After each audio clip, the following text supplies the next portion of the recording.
Hi hello வணக்கம். நான் உங்கள் கேபிள் சங்கர். நாளைக்கு உங்களோட பேச போகிற படத்தோட பேர் வந்து புவர் திங்ஸ். இந்த வருஷம் பெஸ்ட் ஆக்ட்ரஸ் அவார்டான எம்மா ஸ்டோன் நடித்த படம்.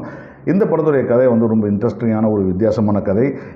இந்த படத்துடைய இயக்குனர் யார்கோஸ் லத்திமோஸ் வந்து நிறைய இந்த மாதிரியான சயின்ஸ் ஃபிக்ஷன் படங்கள் எடுத்தவர். இந்த படத்துடைய கதை என்னென்னா, ஒரு ப்ரெக்னென்ட்டான லேடி அவங்க வந்து சூசைட் பண்ணிக்கிறாங்க. அவங்க சூசைட் பண்ண உடம்பு எடுத்துகிட்டு வந்து ஒரு டாக்டர், ஒரு சயின்டிஸ்ட் அவர் என்ன பண்ணுறாருன்னா, அந்த குழந்தையோட மூளை எடுத்து அந்த தாயோட மூளையில் வச்சுருக்காரு.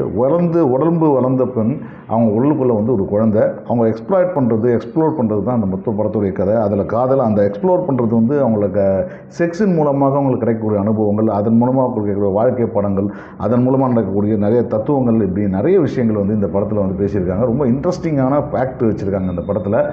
இந்த படம் வந்து எம்மா ஸ்டோனுக்கு வந்து அவார்டு ஆனது வந்து ஒன்றும் ஆச்சரியமே கிடையாது. அத்தனை அட்டகாசமான பர்ஃபார்மன்ஸ் கொடுத்துருக்காங்க. அதுவும் வந்து குழந்தையாக நடக்கிறதுல ஆரம்பித்து அவங்க பேசுகிறது, வார்த்தைகளை கிரகிச்சு